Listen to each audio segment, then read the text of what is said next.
J'aimerais souhaiter la bienvenue à tout le monde ici dans l'église d'Israël située à Chicago. Et bienvenue à tous ceux qui nous regardent sur Internet. Aujourd'hui, nous allons suivre une leçon intitulée « Les hommes sont créés pour devenir des dieux ». Tout au long de cette leçon, nous éliminerons de nombreux faux enseignements ou doctrines que les gens ont lorsqu'il s'agit de lire les Écritures. Ils veulent croire au mensonge. Un mensonge est « les gens iront au paradis ». Nous allons prouver que c'est un mensonge. Nous allons aussi prouver que ce sera à une heure fixe. Personne n'arrivera au royaume avant les autres. Tout le monde recevra sa récompense au retour du Seigneur, et ce sera la première résurrection. Nous allons vous le montrer aujourd'hui. Parce que les gens ont cette idée que lorsque vous mourrez, vous serez jugé et soit vous irez en enfer, soit vous irez au paradis. C'est le plus gros mensonge qui ait jamais été raconté. Nous allons clarifier ces choses aujourd'hui, et nous allons clarifier beaucoup de fausses doctrines tout en prouvant que nous recherchons tous une récompense. La récompense que nous recherchons est la vie éternelle. Car une fois que nous avons la vie éternelle, nous ne pouvons pas mourir. Nous allons donc montrer comme toutes ces choses ont été mises en place depuis le début, comment le Seigneur les a mises en place, et comment cela se passera dans le futur, si vous avez la bénédiction de réussir dans le royaume. Parce que beaucoup de gens ne feront pas la première résurrection. Et la deuxième résurrection, quand vous montez et êtes jugé parce que vous n'avez pas fait la première résurrection. Pour que vous puissiez laisser voler tous les ballons lors des funérailles. Il n'y aura personne pour le voir. Ils vous donneront l'impression que « ma mère me méprise ». Pourquoi mépriserait-il votre souffrance? Le Seigneur a dit que quand tout sera fini, il essuiera toutes tes larmes, pour que tu ne pleures plus. Mais cela n'est pas encore arrivé. Nous commencerons cette leçon par Genèse, le premier chapitre. Genèse 1 sur 1-5. Au commencement, Dieu a créé les précieux et la terre. La terre était informée et vide, il y avait des ténèbres à la surface de l'abîme, et l'Esprit de Dieu se mouvait au-dessus des eaux. Dieu dit, que la lumière soit, et la lumière fut. Dieu vit que la lumière était bonne, et Dieu séparant la lumière d'avec les ténèbres. Dieu appelle la lumière jour, et il appelle les ténèbres nuit. Ainsi, il y eut un soir. Et on apprend ici qu'une journée commence le soir. Pas à minuit. Vous ne pouvez même pas savoir quand l'heure a changé à minuit. Alors le Seigneur a dit, quand la nuit tombe, c'est à ce moment-là que le jour commence. C'est pourquoi ils organisent la veille de Noël, la veille de Pâques et la veille de la Saint-Sylvestre.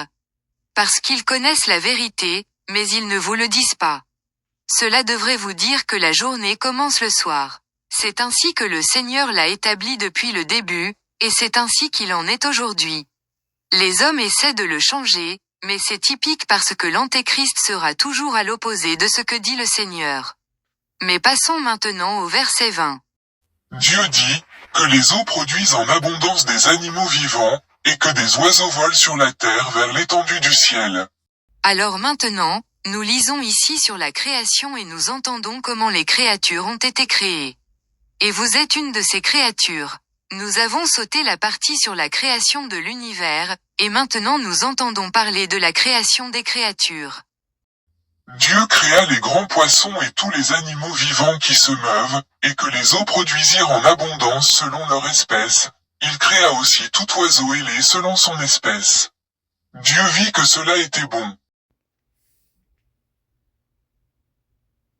Parce qu'ils vous diront que tous les animaux de la mer sont issus des minéraux présents dans l'eau et que tout d'un coup ils sont devenus des poissons ou que tout d'un coup ils sont devenus un lézard, ou que tout d'un coup ils sont devenus un dinosaure. Ensuite, ils reviendront à la théorie du plus grand bang, disant qu'il y a eu une grande explosion et que c'est ainsi que la Terre a été créée. Si tel est le cas, comment se fait-il que nous n'ayons eu qu'un seul Big Bang depuis la création de la Terre? Et nous n'avons pas eu d'autre coup. Continuons. Dieu les bénit, en disant, soyez féconds, multipliez, et remplissez les eaux des mers, et que les oiseaux se multiplient sur la terre. Ainsi, il y eut un soir, et il y eut un matin, ce fut le 5e jour. Dieu dit, que la terre produise des animaux vivants selon leur espèce, du bétail, des reptiles et des animaux terrestres, selon leur espèce. Et cela fut ainsi. Dieu fit les animaux de la terre selon leur espèce, le bétail selon son espèce, et tous les reptiles de la terre selon leur espèce. Dieu vit que cela était bon. Puis Dieu dit, faisons l'homme à notre image, selon notre ressemblance, et qu'il domine sur les poissons de la mer, sur les oiseaux du ciel, sur le bétail, sur toute la terre, et sur tous les reptiles qui rampent sur la terre. Alors, qui est celui qui possède la domination? Les hommes. Continuons. Dieu créa l'homme à son image, il le créa à l'image de Dieu, il créa l'homme et la femme. Les hommes sont une espèce comme le cheval est une espèce, mais il y a un cheval mâle et femelle comme il y a une humanité mâle et femelle. Mais continuons. Dieu les bénit, et Dieu leur dit, soyez féconds, multipliez, remplissez la terre, et l'assujettissez, et dominez sur les poissons de la mer, sur les oiseaux du ciel, et sur tout animal qui se meut sur la terre. Maintenant, il a dit de reconstituer la terre. Parce que nous avons eu des dinosaures dans le passé. Mais ils ne sont pas apparus en même temps. Le Seigneur a dit qu'il a construit ces créatures, et il nous dit maintenant de les reconstituer, et les hommes auront la domination sur elles. Maintenant, allons à Genèse dans le 2e chapitre et commençons au verset 7. Genèse 2 sur 7-9. L'Éternel Dieu forma l'homme de la poussière de la terre. Ainsi, le chapitre 2 de la Genèse vous donne le schéma de la façon dont Dieu a créé les hommes et les autres créatures. Mais il est dit que le Seigneur Dieu a créé les hommes à partir de la poussière du sol. Alors la poussière peut-elle parler? Oui, c'est possible, tu parles, tu es fait de poussière. Et quand tu mourras, où iras-tu? Retour à la poussière, c'est aussi simple que cela. Continuons. Alors, qu'était cet homme avant de devenir une âme vivante, et une âme morte? Parce que les gens pensent qu'il y a une âme à l'intérieur de vous, et que quand vous mourrez, cette âme planera quelque part. Nous savons que ça va quelque part, et ça retourne au sol, dans la tombe. Mais continuons. Il souffla dans ses narines un souffle de vie et l'homme devint un être vivant. Puis l'Éternel Dieu plante un jardin en Éden, du côté de l'Orient, et il y mit l'homme qu'il avait formé. L'Éternel Dieu fit pousser du sol des arbres de toute espèce, agréables à voir et bons à manger, et l'arbre de la vie au milieu du jardin, et l'arbre de la connaissance du bien et du mal. Or, l'arbre de vie représente Jésus. L'arbre de la connaissance du bien et du mal représente qui? Satan le diable. Alors le Seigneur donne l'opportunité dès le début. Il a donné à Adam et Ève la possibilité dès le début de manger de l'arbre de vie. Ok, passons au verset 16. L'Éternel Dieu donna cet ordre à l'homme, tu pourras manger de tous les arbres du jardin, mais tu ne mangeras pas de l'arbre de la connaissance du bien et du mal, car le jour où tu en mangeras, tu mourras. Maintenant, qu'est-ce qu'un jour pour le Seigneur? Et 1000 ans, c'est cela pour le Seigneur. Et il dit, le jour où tu mangeras de cet arbre de la connaissance du bien et du mal, tu mourras sûrement. L'Éternel Dieu dit, il n'est pas bon que l'homme soit seul, je lui ferai une aide semblable à lui. Alors il a dit quoi? Un compagnon d'aide. Parce qu'il faut être deux pour survivre dans ce monde. Et il en faut deux pour pouvoir se multiplier. Pas diviser. Continuons. L'Éternel Dieu forma de la terre tous les animaux des champs et tous les oiseaux du ciel, et il les fit venir vers l'homme, pour voir comment il les appellerait, et afin que tout être vivant portât le nom que lui donnerait elle, homme. Et l'homme donna des noms à tout le bétail, aux oiseaux du ciel et à tous les animaux des champs. Mais, pour l'homme, il ne trouva point d'aide semblable à lui. N'est-ce pas quelque chose? On disait qu'un chien est le meilleur ami de l'homme. Ce n'est pas vrai. Votre femme est votre meilleure amie. Du moins, supposons que ce soit le cas. Mais c'est votre compagnon. Continuons. Alors l'Éternel Dieu fit tomber un profond sommeil sur l'homme, qui s'endormit, il prend une de ses côtes, et renvoie la chaise à sa place. L'Éternel Dieu formait une femme de la côte qu'il avait prise de l'homme, et il l'amena vers l'homme. Maintenant, pourquoi le Seigneur n'a-t-il pas simplement récupéré de la poussière et créé Ève séparément? Il l'a faite de la côte d'Adam pour qu'il soit un. Car lorsque vous confirmez le mariage, vous devenez un. Vous quittez votre père et votre mère et vous vous dirigez vers votre conjoint. C'est aussi simple que ça, c'est comme ça qu'on le devient. Continuons. Et l'homme dit, voici cette fois celle qui est os de mes os et chair de ma chair. On l'appellera femme, parce qu'elle a été prise de l'homme. Parce qu'elle fait partie de l'homme. Parce qu'il y a des gens qui se prétendent chrétiens et qui enseignent qu'il y avait 2 femmes et un seul Adam. Avons-nous entendu parler d'une autre personne? Juste Adam et Ève. Maintenant, passons au chapitre 3 de Genèse. Genèse 3 sur 7-11. Les yeux de l'un et de l'autre s'ouvrirent, ils savent qu'ils étaient nus, et ayant cousu des feuilles de figuier, ils s'en firent des ceintures.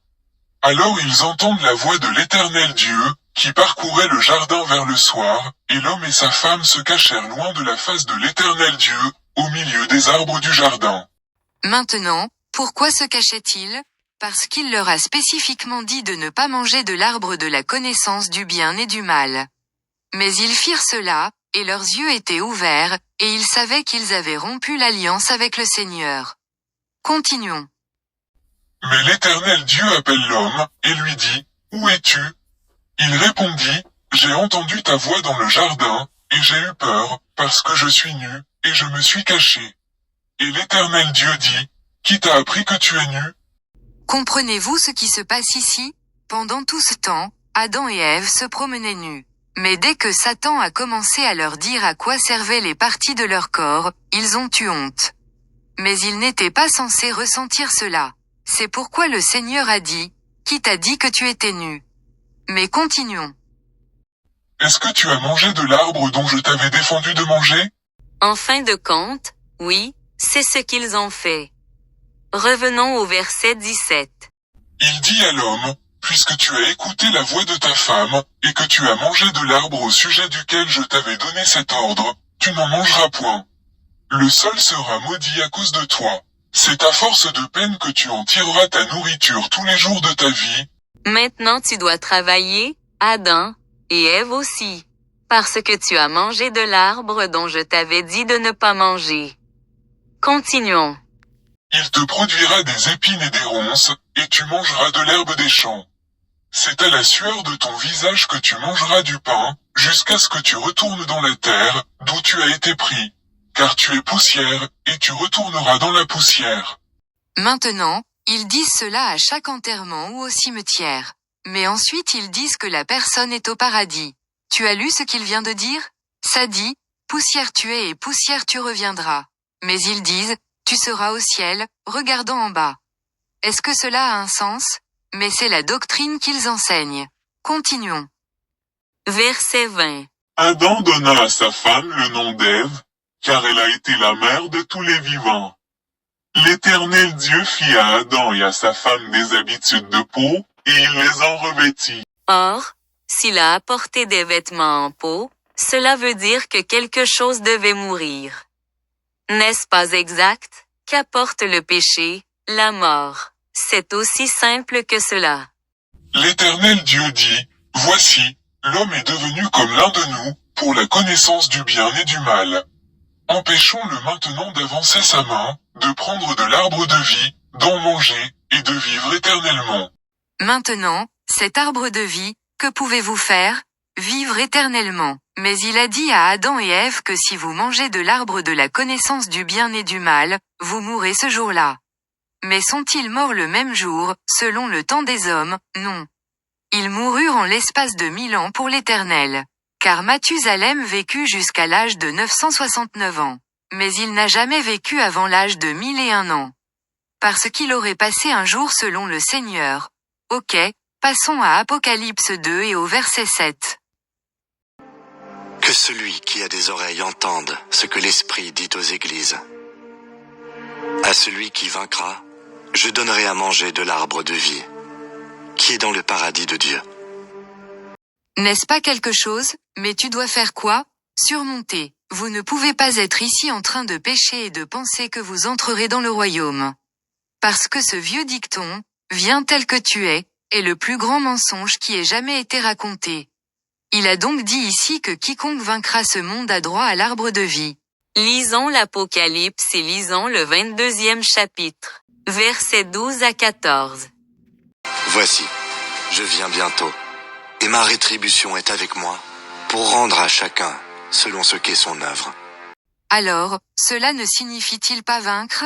Si tu es béni, parce qu'il a dit qu'il viendrait avec la récompense. Certains disent, vous êtes sauvés maintenant. Je me souviens d'il y a quelques années. Cette personne m'a dit ça. Je lui ai dit, passez devant moi, et si je frappe et que vous tombez, alors vous n'êtes pas sauvés. Il était un peu ivre. Mais si vous dites cela pour vous dire cela, vous n'êtes pas sauvés jusqu'à ce que le Seigneur apporte la récompense avec lui.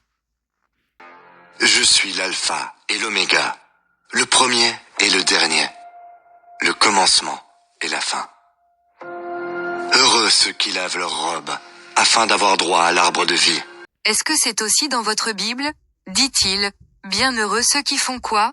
Ces commandements, et c'est ainsi que vous avez accès à l'arbre de vie qu'Adam et Ève nous ont pris. Parce que lorsqu'ils mangeaient de l'arbre de la connaissance du bien et du mal, ils devaient être expulsés du jardin d'Éden. Et ils ont dû être retirés de l'arbre de vie parce qu'ils auraient vécu éternellement dans leur esprit pécheur. Le Seigneur ne peut pas permettre que vous ne respectiez pas ses commandements et vous pensez que vous aurez accès à l'arbre de vie. Et d'entrer par les portes dans la ville. Vous connaissez tous ces portes nacrées. C'est donc ce qu'il vous dit. Ils font toutes sortes de films sur ces portes nacrées, et ils ont l'apôtre Pierre debout à la porte avec une clé pour déterminer si vous entrerez ou non. Ce n'est pas Pierre qui vous jugera. Le Seigneur vous jugera. C'est aussi simple que cela. Mais nous voulons accéder à nouveau à l'arbre de vie. Revenons à Genèse 3 et lisons le verset 23. Vous seriez surpris du nombre de doctrines qu'ils ont inventées à partir de ces versets, et ils les déforment ou font croire aux gens qu'ils sont bien informés, mais en réalité, cela montre vraiment leur ignorance. Lisons. Genèse 3 sur 23-24. Et l'Éternel Dieu le chassa du jardin d'Éden, pour qu'il cultivât la terre, d'où il avait été pris. C'est ainsi qu'il chassa Adam, et il mit à l'orient du jardin d'Éden les chérubins qui agitent une épée flamboyante, pour garder le chemin de l'arbre de vie. Alors il a mis des chérubins, lesquels sont quoi? Des anges. Et ces anges ont 4 têtes, plusieurs yeux sur leurs ailes, de sorte qu'ils peuvent être à peu près les gardes du corps du Seigneur parce que les hommes ont perdu l'accès à l'arbre de vie. Il a donc eu les anges qui le protègent, même s'il n'en a pas besoin. Mais au cas où il devrait faire une sieste et s'allonger, il a du renfort. Mais il veut s'assurer que les hommes n'auront pas accès à l'arbre de vie à moins qu'ils ne vainquent ce monde. Maintenant, passons au chapitre 2 Rois 19 et au verset 14. 2 Rois 19 sur 14-15. Ézéchias prit la lettre de la main des messagers, et la lut. Puis il monta à la maison de l'Éternel, et la déploya devant l'Éternel, à qui il adressa cette prière, Éternel, Dieu d'Israël, assis sur les chérubins. Maintenant, ils l'ont compris, n'est-ce pas? Il dit, Éternel, Dieu d'Israël, assis sur les chérubins. C'est toi qui es le seul Dieu de tous les royaumes de la terre, c'est toi qui as fait les précieux et la terre. Et c'est pour cela qu'il est dit, et nous allons lire cela un peu plus tard. Il dit, il était au commencement, et tout a été créé par lui et pour lui. Et vous faisiez partie de cette création. Maintenant, passons au psaume 80 et au verset 1. Et je sais que la plupart des gens ne savaient pas ce qu'était l'arbre de vie. Parce que nous étions dans ces églises, nous pensions qu'Adam et Ève avaient mangé une vraie pomme. Et il y avait un serpent dans le jardin, bien que Satan soit un serpent. Mais tu n'as pas mangé une pomme. Si tel était le cas, vous devriez alors aller à l'épicerie et vous procurer une caisse de pommes. Vous devriez être capable de devenir intelligent et de sauter le lycée, l'université, la maîtrise et le doctorat. Vous serez, et comme dans le film, la matrice. Tout ce que vous avez à faire, c'est d'insérer une puce dans un ordinateur, et tout d'un coup, vous deviendrez un enfant de karaté. Mais ça ne marche pas comme ça. C'est aussi simple que cela. Lisons.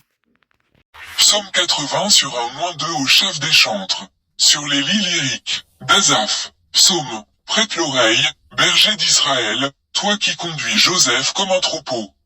Parais dans ta splendeur, toi qui es assis sur les chérubins. Et comment va-t-il faire? Paris dans ta splendeur. Et c'est aussi ce que nous voulons. Passons maintenant au verset du psaume 82. Psaume 82 sur 1-2. Psaume d'Asaph. Dieu se tient dans l'assemblée de Dieu, il juge au milieu des dieux. Il juge parmi quoi? On doit se demander de qui il parlait. Il est dit, il juge parmi les dieux. C'est toi, c'est vous qui êtes cela. Mais il ne t'appellera fils de Dieu que si tu fais quoi? Garde ses commandements. C'est ainsi que nous savons que vous êtes un fils de Dieu ou une fille de Dieu. Continuons. Jusqu'à quand jugerez-vous avec iniquité, et aurez-vous envers la personne des méchants? Et ils font ça tout le temps. Ils louent les méchants mais ne veulent pas louer les justes. C'est aussi simple que cela. Lisons le verset 6. J'avais dit, vous êtes des dieux, vous êtes tous des fils du Très-Haut. Cependant vous mourrez comme des hommes, vous tomberez comme un prince quelconque. N'est-ce pas quelque chose? Vous pourriez être juste. Mais tu vas quand même à quoi? Mourir. Parce qu'Adam et Ève nous ont pris cela. Continuons. Lève-toi, ô Dieu, juge la terre, car toutes les nations t'appartiennent. Alors il dit ici, à une époque déterminée, le Seigneur jugera la terre. Mais il dit une chose, j'ai dit que vous êtes des dieux mais que vous mourrez comme les hommes. Passons maintenant à Luc, chapitre 3. Je veux te prouver comment tu deviens fils de Dieu. Luc 3 et verset 23. Jésus avait environ 30 ans lorsqu'il commença son ministère. Étant, comme on le croyait, fils de Joseph, Maintenant, pourquoi dit-on, comme supposé? Parce que Joseph n'a pas couché avec Marie avant qu'elle soit enceinte de Jésus. Mais le Seigneur l'a mis en place car il allait mettre la semence de Jésus en Marie. C'est pourquoi l'Église catholique dit, béni soit le fruit de tes entrailles. Mais nous n'aborderons pas cela pour le moment. Mais il est dit, comme étant censé être le fils de Joseph. Continuons. fils d'Élie, fils de Mathat, fils de Lévi, fils de Melchi, fils de Janaï, fils de Joseph, fils de Mattathias, fils d'Amos, fils de Naoun, fils d'Esli, fils de Nagai, fils de Mahat, fils de Mattathias, fils de Séméi, fils de Josèche. Ok. Nous ne lirons pas toute cette lignée, mais nous arriverons au point que nous essayons de faire valoir et d'où cela vient. Revenons au verset 36. Fils de Salah, fils de Caïnam, fils d'Arphaxad, fils de Sem, fils de Noé, fils de Lamech, fils de Matoussalah, fils d'Enoch, fils de Jared, fils de Maléléel, fils de Caïnan, fils d'Enos, fils de Seth, fils d'Adam, fils de Dieu. Alors qui était Adam, le fils de Dieu? Et si vous faites ce que le Seigneur vous dit de faire, tu seras aussi son fils ou sa fille. Et c'est ainsi qu'Adam est devenu fils de Dieu parce qu'il a été créé. Tout le monde, c'était la voie naturelle, c'est-à-dire qu'un homme couche avec une femme et ait un enfant. C'était la lignée. Vous voyez qu'au commencement, les hommes étaient considérés comme les fils de Dieu. Allons à Genèse au chapitre 6 et le verset 1. Et vous devez être prudent lorsque vous lisez Genèse 6. Parce que certaines personnes croient à cette doctrine spécifique parce qu'elles ont lu ce livre appelé l'Apocrypha, et cela leur déforme simplement l'esprit. Parce que Satan est élégant. Il vous donnera un peu de vérité, puis vous donnera un plus gros mensonge. Nous allons donc clarifier cela. Genèse 6 sur 1-3. Lorsque les hommes eurent commencé à se multiplier sur la face de la terre, et que des filles leur furent nées, Alors il dit, les hommes commencèrent à se multiplier. Continuons. les fils de Dieu virent que les filles des hommes étaient belles, Attends une minute. Ce sont deux dictons distincts. Car il est dit, les fils de Dieu ont vu les filles des hommes. Continuons. et ils en prirent pour femmes parmi toutes celles qu'ils choisirent. Alors l'Éternel dit, mon esprit ne restera pas à toujours dans l'homme, car l'homme n'est que chair, et ses jours seront de 120 ans. Alors, qu'est-ce que le Seigneur a fixé sur l'âge maximum? 120 ans. Mais certaines personnes, si vous continuez à lire, vous verrez que certaines personnes ont dépassé 120 ans. Mais le Seigneur s'était arrêté, à partir de cette période jusqu'à ce qu'il ait dit cette déclaration. Mais nous avons deux choses ici. Il dit, les fils de Dieu ont vu les filles des hommes. Or, ce ne sont pas les filles des hommes qui gardent les commandements. Les fils de Dieu gardent les commandements. Ils prirent pour femmes des filles des hommes. Quels hommes? Qui a survécu au déluge? Cam, Shem et Japheth. Et ils eurent des filles. Mais qui étaient les fils de Dieu, les descendants de Sem. Japhet et Cam n'étaient pas des fils de Dieu. C'est aussi simple que cela. Allons à Job 1 verset 6. Il y a deux types de fils de Dieu. Nous le découvrirons ici. Job 1 sur 6. Or, les fils de Dieu vinrent un jour se présenter devant l'Éternel, et Satan vint aussi au milieu d'eux. Ok, maintenant, qui sont ces fils de Dieu sur ce verset? Quel homme peut se présenter devant Dieu?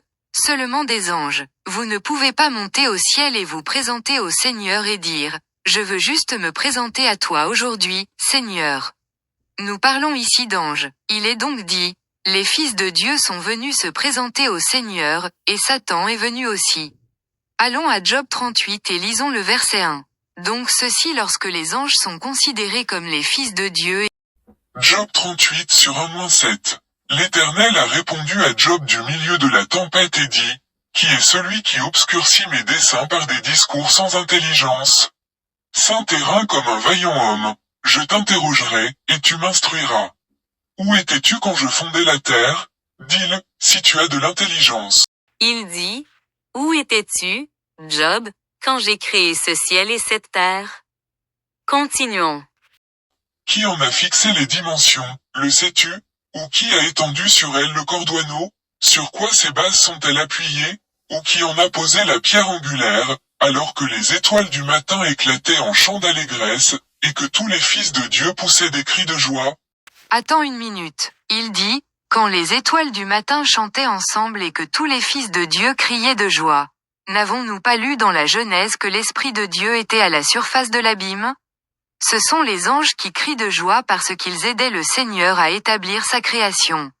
L'homme n'était même pas encore créé. Mais cela étaient les fils de Dieu, qui sont des anges. Allons voir Romains chapitre 8 et verset 14. Car tous ceux qui sont conduits par l'Esprit de Dieu sont fils de Dieu. Maintenant, qu'est-ce que l'Esprit de Dieu? Sa parole. Et si on vous laisse respecter sa parole, vous êtes quoi? Fils de Dieu. C'est aussi simple que cela. Maintenant, revenons à la Genèse au chapitre 6. Nous savons donc que nous parlons d'hommes. C'est pourquoi le Seigneur a dit, mon esprit ne luttera pas toujours avec les hommes. Parce que les hommes ont du mal à garder les commandements. Il a donc dit qu'il n'aurait pas plus de 120 ans de vie. Genèse 6 sur 3-14. Alors l'Éternel dit, mon esprit ne restera pas à toujours dans l'homme, car l'homme n'est que chair, et ses jours seront de 120 ans. Les géants étaient sur la terre en ces temps-là. Attends une minute. Est-il dit qu'elles sont sorties des filles des hommes? Il disait simplement, les fils de Dieu virent que les filles des hommes étaient belles et les prirent pour femmes. Mais ici, il est dit, il y avait des géants sur la terre à cette époque. Mais ils vous diront que les fils de Dieu ont vu les filles des hommes, ont eu des bébés, et ces bébés sont devenus des géants. Si un ange couchait avec une femme, leur bébé devrait avoir quelque chose de similaire à dire, que son fils. Au moins 3 têtes, des pieds de veau, des ailes, mais tout ce que vous obtenez, c'est un géant. Mais ce n'est pas ce qu'il dit. Il disait simplement qu'il y avait des géants à cette époque. Il n'est pas dit que l'ange avait couché avec des femmes. Nous allons revenir sur ce chapitre. Revenons rapidement à Luc 20 verset 27. Quelques-uns des Sadducéens, qui disent qu'il n'y a point de résurrection, s'approchèrent et posèrent à Jésus cette question. Ils ne croyaient donc pas que le Seigneur allait ressusciter d'entre les morts et qu'à notre époque, nous ressusciterions d'entre les morts. Ces gars ne croyaient pas à la résurrection. Alors maintenant, ils essaient de tester le Seigneur. Continuons. Maître, voici ce que Moïse nous a prescrit. Si le frère de quelqu'un meurt ayant une femme sans avoir d'enfant, son frère épousera la femme et suscitera une prospérité à son frère. Or, il avait 7 frères. Le premier se maria et mourut sans enfant. Le second et le troisième épousèrent la veuve. Et il en fut de même des 7 qui moururent sans laisser d'enfant. Enfin, la femme mourut aussi. À la résurrection, duquel d'entre eux sera-t-elle donc la femme? Car les 7 l'ont eue pour femme. Alors ici, ils essaient d'être intelligents. Mais ils s'amusent avec la mauvaise personne. On ne joue pas avec le maître. Alors maintenant, il va clarifier cela. Continuons. Jésus leur répondit, Les enfants de ce siècle prennent des femmes et des maris, Mais ceux qui seront trouvés dignes d'avoir part au siècle à venir et à la résurrection des morts ne prendront ni femme, ni mari. N'est-ce pas quelque chose? Il a dit que lorsque tu fais la résurrection, tu ne t'inquiètes pas de te marier ou d'être marié quand tu es dans le royaume. Car ils ne pourront plus mourir parce qu'ils seront semblables aux anges. Attends une minute, ils sont comme quoi? Les anges. Continuez. Et qu'ils seront fils de Dieu, étant fils de la résurrection. Ainsi, lorsque vous mourrez et que vous êtes dans la résurrection, tu ne penses plus à te marier. Tu as la vie éternelle. Et il disait, vous serez égaux comme les anges parce que vous deviendrez un être spirituel. Et il disait, les gens de ce monde se marient. Revenons à Matthieu 22 et au verset 27. Nous allons l'examiner sous un angle différent. Après eux tous, la femme mourut aussi. À la résurrection, duquel des 7 sera-t-elle donc la femme? Car tous l'ont eue. Jésus leur répondit, Vous êtes dans l'erreur, parce que vous ne comprenez ni les Écritures, ni la puissance de Dieu. Car, à la résurrection, les hommes ne prendront point de femme, ni les femmes de mari, mais ils seront comme les anges de Dieu dans le ciel. N'est-ce pas quelque chose? Alors les anges sont-ils descendus ici et ont-ils couché avec les filles des hommes? Non, mais tout ce qu'il dit, c'est qu'il y avait des géants à cette époque. Et je peux vous lire des écritures qui vous disent quelle était leur taille. Ils étaient si grands que lorsque les enfants d'Israël sortirent du désert et allèrent espionner le pays, ils dirent, nous sommes comme des sauterelles, comparez-les. Voilà à quel point ces gens étaient grands. Un gars mesurait 13 coudées. En fin de compte, il y avait des géants à cette époque, mais ce n'étaient pas des bébés d'anges. Et les anges ne se marient pas ou ne sont pas donnés en mariage. En fait, allons à Jude 1 verset 6. Car il dit que l'ange a quitté leur domaine. Alors certaines personnes disent qu'elles se sont transformées en hommes. Bien que les anges puissent faire cela, ils ne peuvent pas se marier ni être donnés au mariage. qu'il a réservé pour le jugement du grand jour, enchaînés éternellement par les ténèbres, les anges qui n'ont pas gardé leur dignité, mais qui ont abandonné leur propre demeure. Alors maintenant, cela signifie-t-il qu'ils ont changé eux-mêmes? Mais ils ont juste changé de demeure. Ils ont été expulsés. Il dit, ils ont changé d'habitation. Mais certains disent qu'ils se sont transformés en hommes, et c'est ainsi qu'ils ont couché avec les filles des hommes. Mais ils ont simplement changé d'emplacement, du ciel vers ici-bas sur terre. Le Seigneur a même dit, j'ai vu Satan tomber comme l'éclair. Car lorsque l'ange Michel s'est levé pour lutter contre lui, Satan a perdu le combat. C'est aussi simple que cela. Mais revenons maintenant à la Genèse au chapitre 6. Alors l'Éternel dit, mon esprit ne restera pas à toujours dans l'homme, car l'homme n'est que chair, et ses jours seront de 120 ans. Les géants étaient sur la terre en ces temps-là, après que les fils de Dieu furent venus vers les filles des hommes, et qu'elles leur eurent donné des enfants, ce sont ces héros qui furent fameux dans l'Antiquité. Il est dit qu'ils sont devenus des hommes puissants. Mais cela ne veut pas dire qu'ils sont devenus des géants. Il dit simplement qu'il y avait des géants dans le pays à cette époque, mais lorsque les fils de Dieu virent les filles des hommes, elles devinrent des hommes renommés, ce qui signifie quoi? Célèbres. C'est tout ce que cela signifie. Continuons. L'Éternel vit que la méchanceté des hommes était grande sur la terre, et que toutes les pensées de leur cœur se portaient chaque jour uniquement vers le mal. L'Éternel se repentit d'avoir fait l'homme sur la terre, et il fut affligé en son cœur. Et l'Éternel dit, j'exterminerai de la face de la terre l'homme que j'ai créé, depuis l'homme jusqu'au bétail, aux reptiles, et aux oiseaux du ciel, car je me repens de les avoir faits. Le Seigneur a dit qu'il se repentait d'avoir créé les hommes parce que tout ce que les hommes faisaient, c'était penser tout le temps à de mauvaises choses. C'est pourquoi il a dit, j'ai fini, je vais juste rayer tout le système et tout recommencer. Mais ensuite, quelque chose s'est produit. Continuons. Mais Noé a trouvé grâce aux yeux de l'Éternel. Voici la postérité de Noé. Noé était un homme juste et intégré dans son temps. Noé marchait avec Dieu. Noé a fait quoi? Il a marché avec Dieu. Alors les commandements existaient-ils à cette époque? Oui, ils l'étaient. C'est la seule façon de marcher avec Dieu. Continuons. Noé engendra 3 fils, Sem, Cham et Japheth. La terre était corrompue devant Dieu, la terre était pleine de violence. Dieu regardait la terre, et voici, elle était corrompue, car toute chaise avait corrompu sa voix sur la terre. Eh bien, il a dit toute chair. Cependant, le Seigneur a eu grâce sur Noé. Continuons. Alors Dieu dit à Noé, la fin de toute chaise est arrêtée par devers moi, car ils ont rempli la terre de violence. Voici, je vais les détruire avec la terre. Fais-toi une arche de bois de gopher, tu disposeras cette arche en cellules, et tu l'enduiras de poids en dedans et en dehors. Donc ici, le Seigneur dit à Noé de construire un bateau. Qui était l'arc de Noé? Tout le monde connaît l'arc dans le dessin animé où vous voyez qu'il apportait 2 par 2. Mais ici nous savons mieux, parce que les Écritures disent qu'il a amené les animaux purs par 7 et les animaux impurs 2 par 2. Passons au verset 17. Et moi, je vais faire venir le déluge d'eau sur la terre, pour détruire toute chaise ayant soufflé de vie sous le ciel. Tout ce qui est sur la terre périra. Pouvez-vous fuir l'eau? Peux-tu marcher sur l'eau toute la nuit? Donc tôt ou tard, l'eau montera au-dessus de votre tête. Vous pensez pouvoir vous cacher, mais il va vous trouver. Cela va commencer à devenir de plus en plus gros et vous allez mourir. C'est aussi simple que cela. Continuons. Mais j'établis mon alliance avec toi.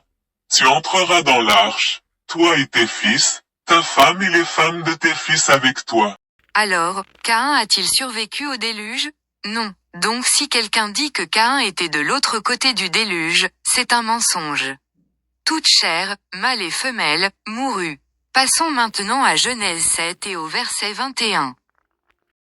Genèse 7 sur 21-24. Tout ce qui se mouvait sur la terre périt, tant les oiseaux que le bétail et les animaux, tout ce qui rampait sur la terre, et tous les hommes. Vous verrez dans ces films qu'ils ont créés, dans lesquels vous verrez des gens frapper à la porte de l'arc en disant « Noé, laisse-moi entrer, laisse-moi entrer ». Il dit « Toute chair est morte, le bétail, les reptiles et la bête ». Continuons. Tout ce qui avait respiration, souffle de vie dans ses narines, et qui était sur la terre sèche, mourut. Tous les êtres qui étaient sur la face de la terre furent exterminés, depuis l'homme jusqu'au bétail, aux reptiles et aux oiseaux du ciel, ils furent exterminés de la terre. Il ne reste que Noé, et ce qui était avec lui dans l'arche. Les eaux furent grosses sur la terre pendant 150 jours. Maintenant, je ne sais pas si vous avez déjà vu un tsunami. Peut-on imaginer se multiplier et détruire la terre entière? Certains tsunamis, leurs vagues mesurent environ 100 pieds de haut.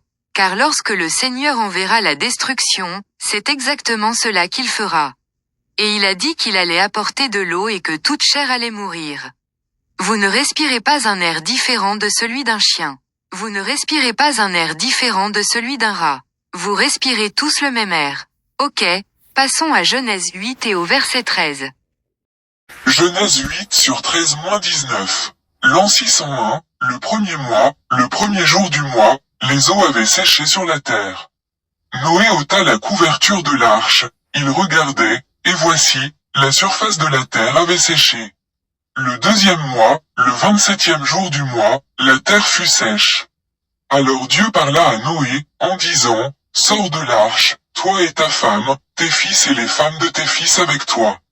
Fais sortir avec toi tous les animaux de toute chair qui sont avec toi, tant les oiseaux que le bétail et tous les reptiles qui rampent sur la terre, qu'ils se propagent sur la terre, qu'ils soient féconds et multipliés sur la terre. » Et Noé sortit, avec ses fils, sa femme, et les femmes de ses fils.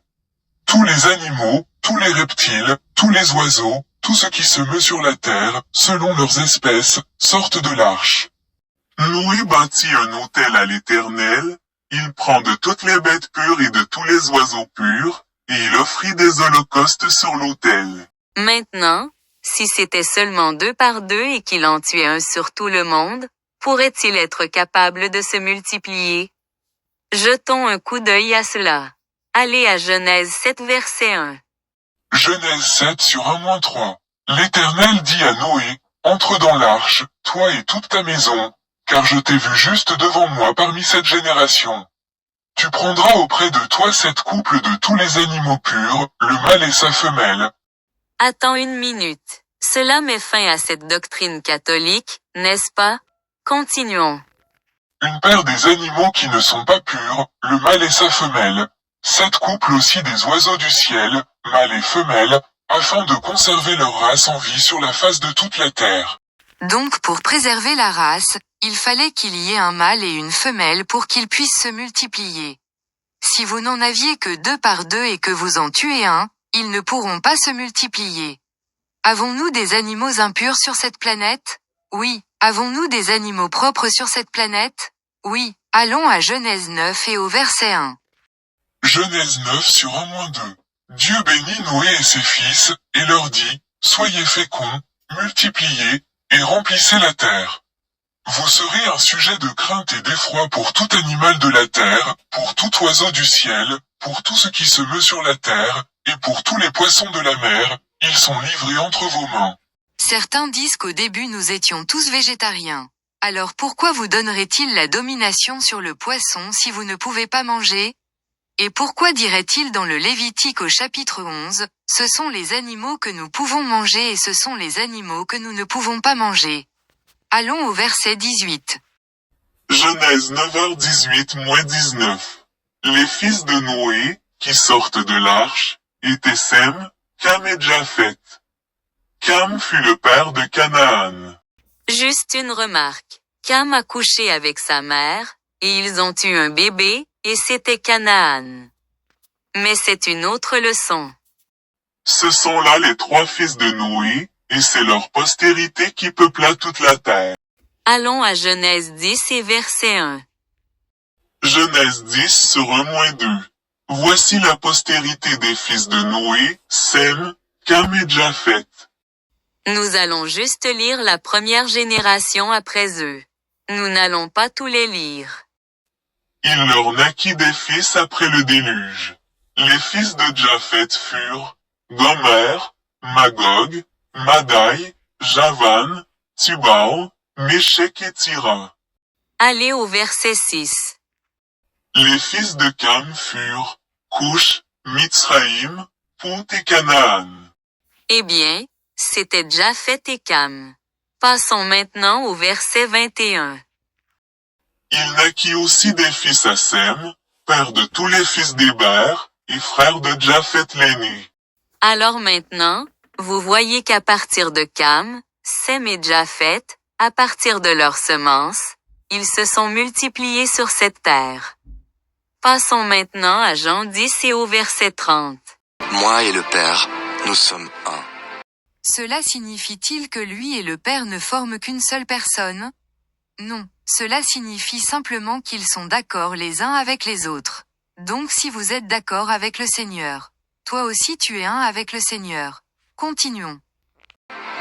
Alors les Juifs prirent de nouveau des pierres pour le lapider. Jésus leur dit, Je vous ai fait voir plusieurs bonnes œuvres venant de mon Père. Pour laquelle me lapidez-vous? les Juifs lui répondirent, Ce n'est point pour une bonne œuvre que nous te lapidons, mais pour un blasphème, et parce que toi qui es un homme, tu te fais Dieu. N'est-ce pas quelque chose? Ils ne savent pas avec qui ils s'amusent. Jésus leur répondit, N'est-il pas écrit dans votre loi? J'ai dit, vous êtes des dieux? Attends une minute. Il dit, n'est-ce pas écrit dans vos lois, j'ai dit que vous êtes des dieux.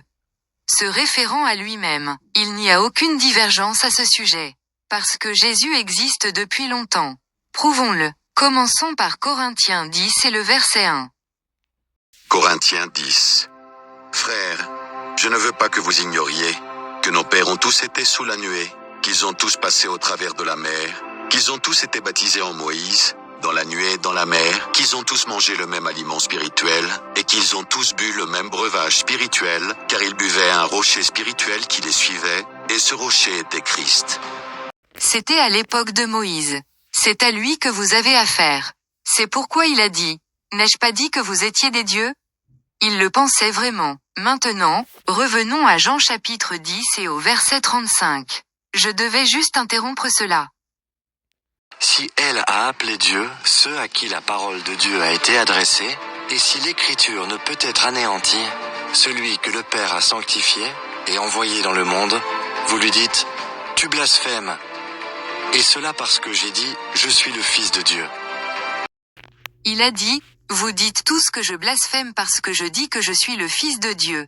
Si vous respectez les commandements de Dieu, que faites-vous? Le Fils de Dieu, Jésus est le Fils littéral de Dieu. Donc ce n'était pas un blasphème. Il n'aimait tout simplement pas qu'il soit un homme sur cette terre et qu'il se mette dans le royaume. Mais il dit, j'ai dit que vous êtes des dieux, mais vous mourrez comme les hommes. C'est aussi simple que ça. Maintenant, passons au psaume 8 et au verset 4. Psaume 8 sur 4-6. Quand je contemple les précieux ouvrages de tes mains, la lune et les étoiles que tu as créées, qu'est-ce que l'homme, pour que tu te souviennes de lui? Et le Fils de l'homme, pour que tu prennes garde à lui? Tu l'as fait de peu inférieur à Dieu. Qui a été rendu un peu inférieur à Dieu? Jésus, parce qu'on ne peut pas tuer un être spirituel. Mais il est venu mourir pour les péchés des hommes. C'est pourquoi il a été rendu un peu inférieur à Dieu, pour la souffrance de la mort. Et tu l'as couronné de gloire et de magnificence. Alors si vous êtes sous ses pieds, vous êtes quoi? Tu es à son repose-pied. C'est ce que le Père dit à Jésus du psaume 110, lorsqu'il dit, « Asseyez-vous à ma droite jusqu'à ce que je fasse de vos ennemis mon marchepied. » Il aura donc la domination. Maintenant, passons à Hébreux dans le 2e chapitre, à partir du verset 1. Chapitre 2. C'est pourquoi nous devons d'autant plus nous attacher aux choses que nous avons entendues, de peur que nous ne soyons emportés loin d'elles. Que te dit-il? Prêtez une attention particulière à l'Ancien Testament. Parce que Pierre a même dit, nous avons une parole de prophétie plus sûre. Donc il dit que vous devez écouter. Passons au verset 5. En effet, ce n'est pas des anges que Dieu a soumis le monde à venir, dont nous parlons. Or quelqu'un a rendu quelque part ce témoignage. Qu'est-ce que l'homme, pour que tu te souviennes de lui, ou le Fils de l'homme, pour que tu prennes soin de lui? Tu l'as abaissé pour un peu de temps, au-dessous des anges. Tu l'as couronné de gloire et d'honneur, tu as mis toutes choses sous ses pieds. En effet, en lui soumettant toutes choses, Dieu n'a rien laissé qui ne lui fût soumis.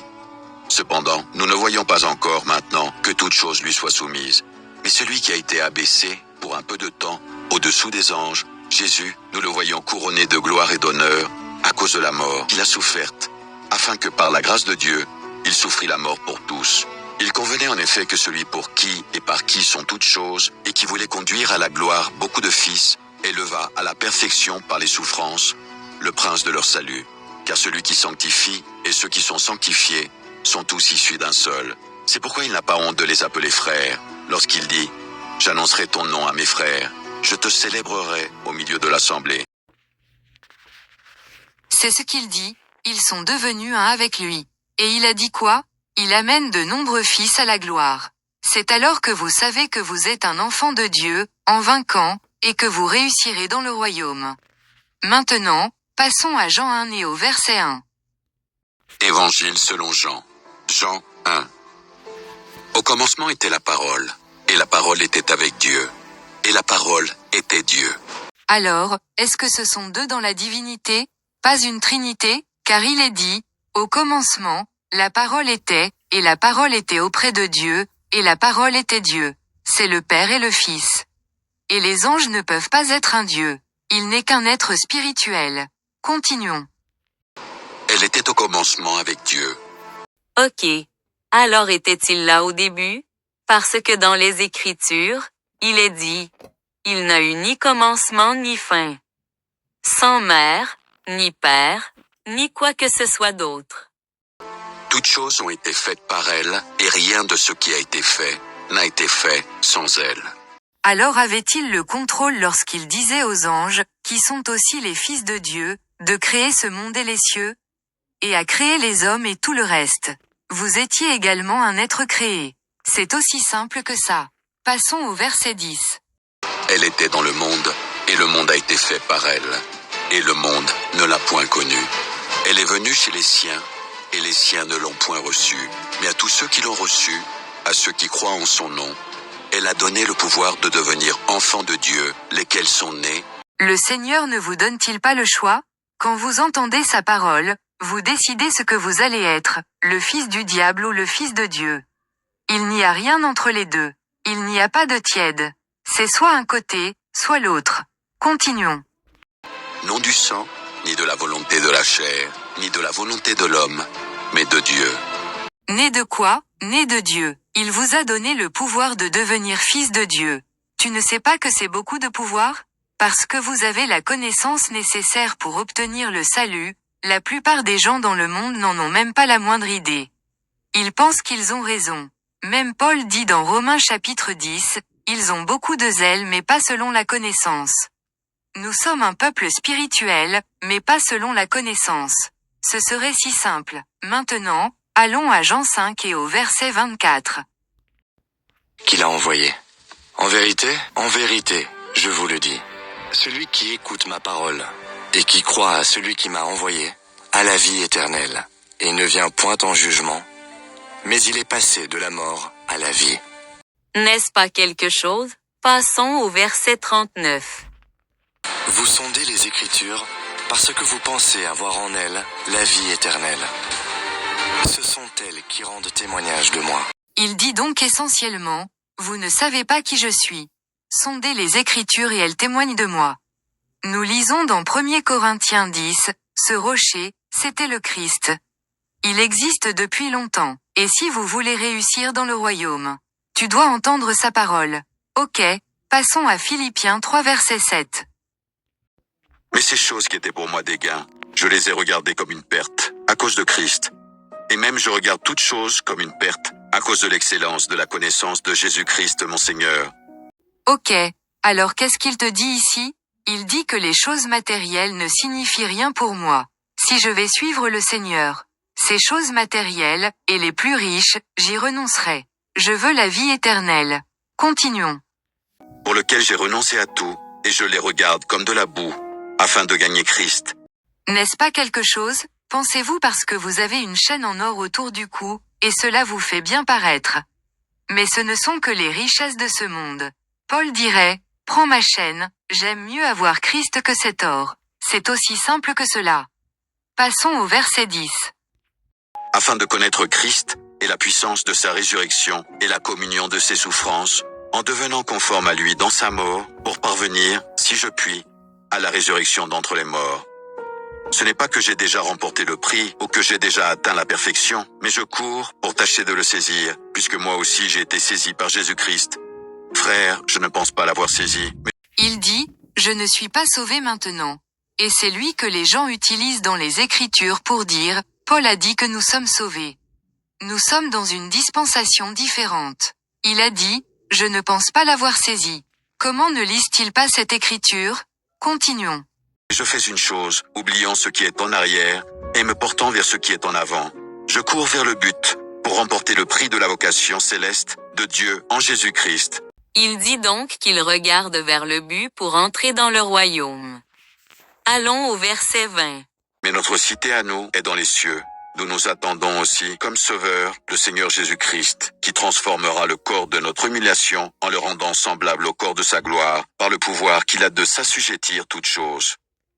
N'est-ce pas quelque chose? Car si vous faites comme lui, vous aurez un corps spirituel. Et ne peut pas mourir. C'est pourquoi nous appelons cette leçon, l'homme créé pour devenir Dieu. Parce qu'Adam nous l'a pris. Adam et Ève étaient immortels.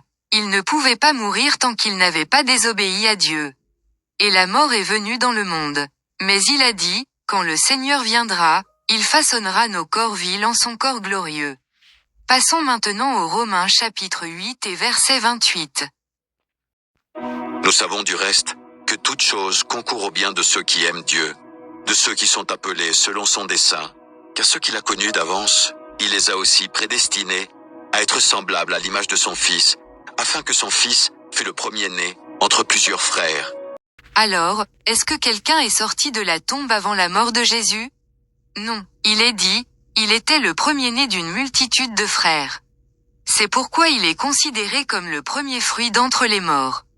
Donc quiconque est mort avant lui est toujours dans la tombe. En fait, allons lire ça. Revenons à Deutéronome 34, parce que beaucoup de gens ont reçu un mauvais enseignement. Quand vous allez aux funérailles, bien sûr nous sommes tristes, mais si vous savez que la personne décédée a respecté les commandements de Dieu, cela enlève une partie de votre douleur. car la prochaine fois que cette personne verra, c'est le Seigneur, et elle entrera dans le royaume. Mais si la personne vivait mal, elle irait en enfer une fois sortie de la tombe. C'est aussi simple que cela. Deutéronome 34 et verset 4. Deutéronome 34 sur 4-7. L'Éternel lui dit, c'est là le pays que j'ai juré de donner à Abraham, à Isaac et à Jacob, en disant, je le donnerai à ta postérité. Je te l'ai fait voir de tes yeux, mais tu n'y entreras point. Parce que lorsque Moïse a frappé le rocher pour obtenir de l'eau et a dit, buvez, rebelle, et n'a pas fait honneur au Seigneur, le Seigneur a dit, parce que tu as fait cela, tu n'entreras pas dans le pays. Cependant, le Seigneur lui laissa voir le pays, mais il ne lui fut pas permis d'y entrer. Maintenant voyons ce qui s'est passé. Moïse, serviteur de l'Éternel, mourut là, dans le pays de Moab, selon l'ordre de l'Éternel. Et l'Éternel l'enterra dans la vallée, au pays de Moab, vis-à-vis de Beth-péor. Attendez une minute, qui a enterré Moïse? Le Seigneur l'a fait, mais je pensais que si tu meurs, tu es censé aller au paradis? Pourquoi Seigneur l'enterrerait-il au lieu de simplement l'emmener au ciel? Il dit, l'Éternel l'enterra dans la vallée du pays de Moab. Continuons. Personne n'a connu son sépulcre jusqu'à ce jour. Donc personne ne sait où il est mais il est dans la tombe. Lisez le verset suivant. Moïse était âgé de 120 ans lorsqu'il mourut. Sa vue n'était point affaiblie, et sa vigueur n'était point passée. Il était en bonne santé. À 120 ans, j'ai 65 ans et j'en ai l'impression. Pouvez-vous imaginer à 120 ans et il ne craignait pas d'avoir mal? Pas de canne, pas de poussette, rien. Mais a-t-il réussi à dépasser les 120? Non, il ne l'a pas fait. C'est aussi simple que cela. Passons aux actes 2 et au verset 29. Hommes frères, qu'il me soit permis de vous dire librement, au sujet du patriarche David, qu'il est mort, qu'il a été enseveli et que son sépulcre existe encore aujourd'hui parmi nous. Voulez-vous me dire qu'un homme selon le cœur du Seigneur n'est pas parvenu au ciel? Il dit, il est mort et son tombeau est avec nous jusqu'à ce jour. Allez au verset 34. Et l'entendez, car David n'est point monté au ciel, mais il dit lui-même, le Seigneur a dit à mon Seigneur, assieds-toi à ma droite, jusqu'à ce que je fasse de tes ennemis ton marchepied. N'est-ce pas quelque chose? Il a dit ses ennemis. Je ne parlerai pas pour Jésus, mais je sais qu'il a hâte de revenir. Parce que cela le contrariait d'avoir créé les hommes. Mais il va le nettoyer quand il viendra. De la même manière qu'il a nettoyé le ciel lorsqu'il a chassé Satan. Sinon, cela aurait été un endroit impur. C'est pourquoi il l'a fait sortir. Maintenant, revenons au chapitre 17 et au verset 13 des psaumes. Psaume 17 sur 13-15. Lève-toi, Éternel, marche à sa rencontre, renverse-le. Délivre-moi du méchant par ton glaive. Délivre-moi des hommes par ta main, Éternel, des hommes de ce monde. Leur part est dans la vie, et tu remplis leur ventre de tes biens. Leurs enfants sont rassasiés, et ils laissent leur superflu à leurs petits-enfants. Ils ont donc les trésors cachés. Tout est question de prospérité, de richesse et de gain. Mais il dit, à qui profite cela? Leurs enfants. Continuons. Pour moi, dans mon innocence, je verrai ta face. Dès le réveil, je me rassasierai de ton image. N'est-ce pas quelque chose? Il dit que ses gains matériels ne signifient rien pour lui. Il dit qu'il veut grandir à l'image du Seigneur, ce qui signifie essentiellement un être spirituel. Dit-il, les richesses et tout ça ne signifient rien pour moi. C'est comme lorsque Moïse s'éloigna de Pharaon. Il aurait pu rester dans la maison de Pharaon. Mais il a choisi d'être avec le Seigneur et est devenu le libérateur d'Israël. Passons maintenant à Jean 3e chapitre et verset 1. Voyez quel amour le Père nous a témoigné, pour que nous soyons appelés enfants de Dieu. N'est-ce pas quelque chose? Il dit, quelle sorte d'amour le Père a rendu. Il donne à chacun la possibilité de découvrir la vérité. Dit-il, assurez votre vocation et votre élection. Mais beaucoup sont appelés, mais seulement quelques-uns sont élus. Continuons. Et nous le sommes. Si le monde ne nous connaît pas, c'est qu'il ne l'a pas connu. Bien-aimés, nous sommes maintenant enfants de Dieu. Et ce que nous serons n'a pas encore été manifesté. Mais nous savons que lorsque cela sera manifesté, nous serons semblables à lui, parce que nous le verrons tel qu'il est. N'est-ce pas quelque chose? Nous allons être comme lui. Tu ne veux pas être un être spirituel? C'est aussi simple que ça. Allons aux Philippiens 2 et au verset 5. Ayez en vous les sentiments qui étaient en Jésus-Christ, lequel, existant en forme de Dieu, n'a point regardé comme une proie arrachée d'être égal avec Dieu, N'est-ce pas quelque chose? mais s'est dépouillé lui-même en prenant une forme de serviteur, en devenant semblable aux hommes, ayant paru comme un simple homme, il s'est humilié lui-même, se rendant obéissant jusqu'à la mort, même jusqu'à la mort de la croix. C'est pourquoi aussi Dieu l'a souverainement élevé et lui a donné le nom qui est au-dessus de tout nom, afin qu'au nom de Jésus, tout genou fléchisse dans les cieux, sur la terre et sous la terre, et que toute langue confesse que Jésus-Christ est Seigneur à la gloire de Dieu le Père. Ainsi, mes bien-aimés, comme vous avez toujours obéi, travaillez à votre salut avec crainte et tremblement, non seulement comme en ma présence, mais plus encore maintenant que je suis absent, car c'est Dieu qui produit en vous le vouloir et le faire, selon son bon plaisir. Faites toutes choses sans murmure ni hésitation, afin que vous soyez irréprochables et purs, des enfants de Dieu irrépréhensibles, au milieu d'une génération perverse et corrompue, parmi laquelle vous brillez, comme des flambeaux dans le monde, portant la parole de vie. N'est-ce pas quelque chose? Il dit, afin que vous soyez irréprochables et inoffensifs, des fils de Dieu sans réprimande. Les gens vous affligeront parce que vous vous sentirez comme le mouton noir de la famille. Mais c'est toi qui seras considéré comme l'enfant de Dieu, et eux ne le sont pas. Allons à Exode 34 et au verset 4. Exode 34 sur 4-7. Moïse tailla 2 tables de pierre comme les premières, il se leva de bon matin, et monta sur la montagne de Sinaï, selon l'ordre que l'Éternel lui avait donné, et il prit dans sa main les 2 tables de pierre. L'Éternel descendit dans une nue, se tint là auprès de lui, et proclama le nom de l'Éternel. Et l'Éternel passa devant lui, et s'écria, l'Éternel, l'Éternel, Dieu miséricordieux et compatissant, prêté à la colère, riche en bonté et en fidélité, qui conserve son amour jusqu'à 1000 générations, qui pardonne l'iniquité, la rébellion et le péché, mais qui ne tient point le coupable pour innocent, et qui punit l'iniquité des pères sur les enfants et sur les enfants des enfants jusqu'à la 3e et à la 4e génération. Il dit donc, si vous péchez, je ne vous laisserai pas vous en sortir impunément. Il pardonnera certaines choses, mais si vous continuez à faire ce que vous voulez, il ne va pas pardonner ça. Allez au verset 27. L'Éternel dit à Moïse, écris ces paroles, car c'est conforme à ces paroles que je traite alliance avec toi et avec Israël. Moïse fut là avec l'Éternel 40 jours et 40 nuits. Il ne mangea point de pain, et il ne but point d'eau. Et l'Éternel écrivit sur les tables, les paroles de l'alliance, les 10 paroles. Donc ici, il fait référence aux 10 commandements.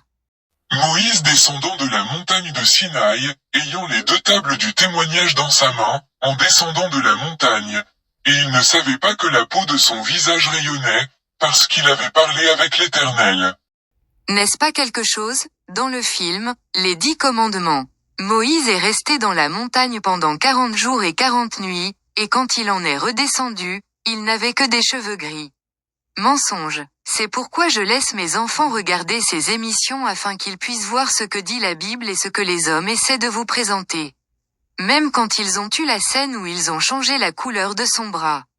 Du blanc au plus blanc. Ces trucs simples qu'ils vous présentent, tout cela parce qu'ils veulent vous tromper, et c'est ce que Satan fait tout le temps. Continuons.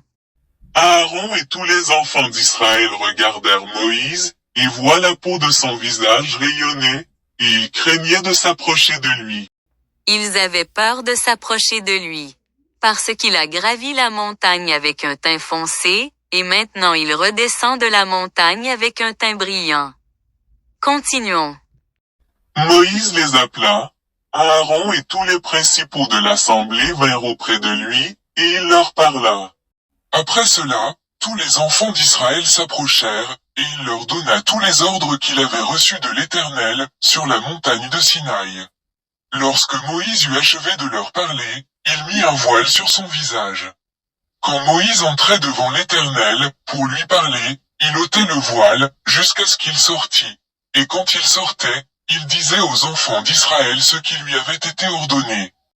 Parce que lorsque vous êtes près du Seigneur, vous allez changer. Et Moïse était en train de changer, et il ne le savait même pas. Il a vécu jusqu'à l'âge de 120 ans, vous pouvez donc imaginer qu'il était beaucoup plus jeune à cette époque. Continuons.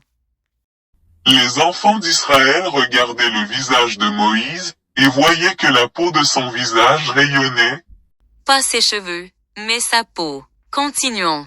et Moïse remettait le voile sur son visage jusqu'à ce qu'il entre, pour parler avec l'Éternel. Alors, lorsqu'il est allé parler avec le Seigneur, s'est-il couvert?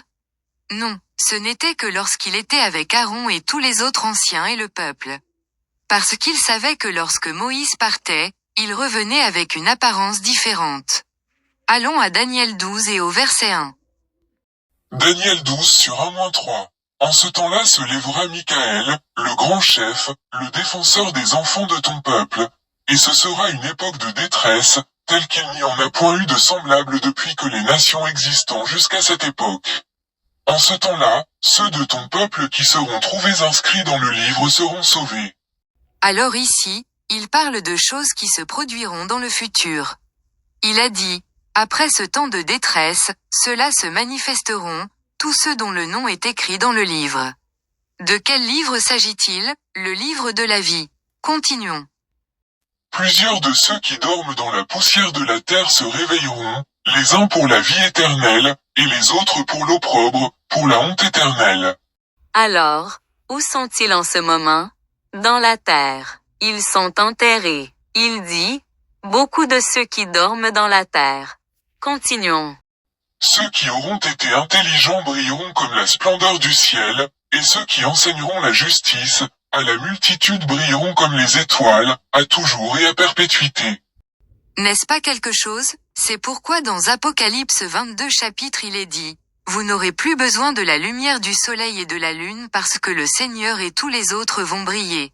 Vous n'aurez pas besoin de lampe de poche. Tu vas être la lumière. C'est aussi simple que cela.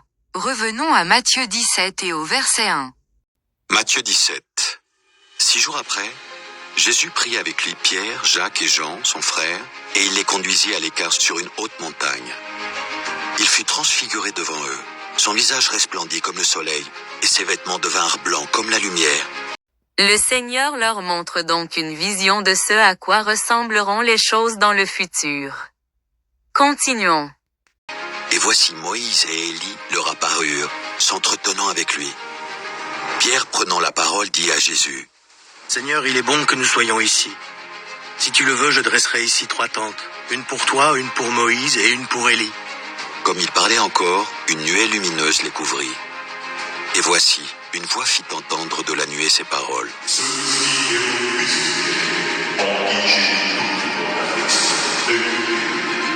Lorsqu'ils entendirent cette voix, les disciples tombèrent sur leurs faces et furent saisis d'une grande frayeur.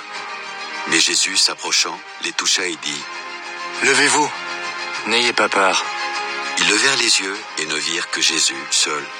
Maintenant, ils entendirent une voix venant de quelque part. Mais ils n'y virent que Jésus. Comme ils descendaient de la montagne, Jésus leur donna cet ordre. « Ne parlez à personne de cette vision, jusqu'à ce que le Fils de l'homme soit ressuscité des morts. » Les disciples lui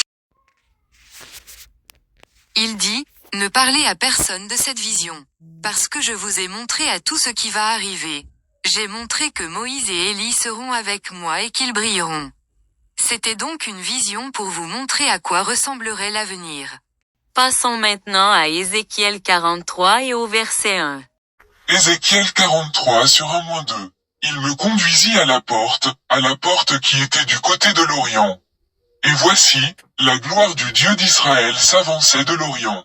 Sa voix était pareille au bruit des grandes eaux, et la terre resplendissait de sa gloire. Maintenant, qu'est-ce qui brille de sa gloire? La terre. Quand un être spirituel est là, tout commence à briller. C'est pourquoi il t'a appelé la lumière de ce monde. Parce que si vous gardez ses commandements, vous êtes les fils et les filles de Dieu. Et vous entrerez dans le royaume. C'est ce à quoi nous aspirons tous. Au lieu de croire que nous irons au paradis ou en enfer. C'est aussi simple que cela. C'est donc la leçon, l'homme créé pour devenir Dieu. J'espère que quelqu'un a une certaine compréhension. et je vous remercie pour votre temps. Sons of Jacob, descendant of Isaac, do not be afraid, they wanna break us. But we are the chosen, so let's change our ways, so our Lord can save us. Like he done in the past, and I look forward to that. Yeah, we're sons of Jacob. This is all a prophecy. The educational system like to teach that black history began as slavery. It seems to me that globally we in misery. You mean to tell me that is all we were meant to be? Gotta be kidding me, it can't be a coincidence, cause this is way too evident. But let's gather some evidence. Most of us are locked up, chained, but that's irrelevant. But if you dare bring up the Holocaust, that's precedent. I need some answers, Lord. You tell me this what you made us for. Even the gays get treated better. Even the animals get treated better. Jacob, descendant of Isaac, do not be afraid, they wanna break us. But we are the chosen, so let's change our ways, so our Lord can save us. Like he done in the past, and I look forward to that. Yeah, we're sons of Jacob. This is all a prophecy. If you want to know the truth, here is a clue on what to do. You need to read your Bible. Deuteronomy 28 explains it all. We were cursed cause our forefathers dropped the ball. They were supposed to keep God's law, but instead they seeked out the gods. Yeah, the prophets, they were trying to warn us. Now these curses fell upon us. All these oppression, oh my God, please have mercy on us. We are the seeds of Shem and Abraham and King David, but then you cast us to this matrix. It's time to take this red pill, cause we need the truth. So let's keep the Lord's command that we ought to do. Jacob, descendant of Isaac, do not be afraid, they wanna break us. But we are the chosen, so let's change our ways, so our Lord can save us. Like he done in the past, and I look forward to that. Yeah, we're sons of Jacob. This is all a prophecy. But it shall come to pass, if thou wilt not hearken unto the voice of the Lord thy God, to observe and do all his commandments, and his statutes, which I command thee this day, that all these curses shall come upon thee, and overtake thee, because thou servest not the Lord thy God with joyfulness, and with gladness of heart, for the abundance of all things. Therefore shalt thou serve thine enemies which the Lord shall send against thee, in hunger, and in thirst, and in nakedness, and in want of all things. And he shall put a yoke of iron upon thy neck, until he have destroyed thee. The Lord shall bring a nation against thee from far, from the end of the earth, as swift as the eagle flieth, a nation whose tongue thou shalt not understand. A nation of fierce countenance, which shall not regard the person of the old, nor show favor to the young. And the Lord shall bring thee into Egypt again with ships, by the way whereof I spake unto thee. Thou shalt see it no more again. And there ye shall be sold unto your enemies for bondmen and bondwomen, and no man shall buy you.